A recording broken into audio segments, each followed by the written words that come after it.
ហើយនៅពេលដែលយើងនាំមិនចាញ់ពីព្រោះយើងមានកាយ៉ៅមួយយើងអត់នាំចាញ់បានទេក្របស្វាយចន្ទីយើងអួតថាយើងស្ដាច់ក្របស្វាយចន្ទីស្ដាច់កណ្ដួយអីខ្ញុំនិយាយមួយម៉ាត់ទៅយើងដាំស្វាយចន្ទីលក់ឲ្យយួនយកទៅកែច្នៃនាំចាញ់ហើយយើងអួតថាស្ដាច់ស្វាយចន្ទីស្ដាច់ស្អីស្ដាច់អត់មកកត់តែស្រោមអនាម័យអត់ពាក់ផងយើងពឹងយួនឲ្យវាកែច្នៃក្របស្វាយចន្ទីឲ្យអញ្ចឹងបើសិនណាជាសៀមវាជួយ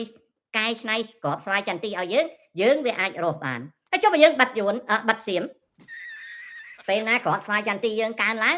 អាយួនវាបថោកតម្លៃដល់បថោកតម្លៃយើងលក់អាណាញាត់តាមរនគូត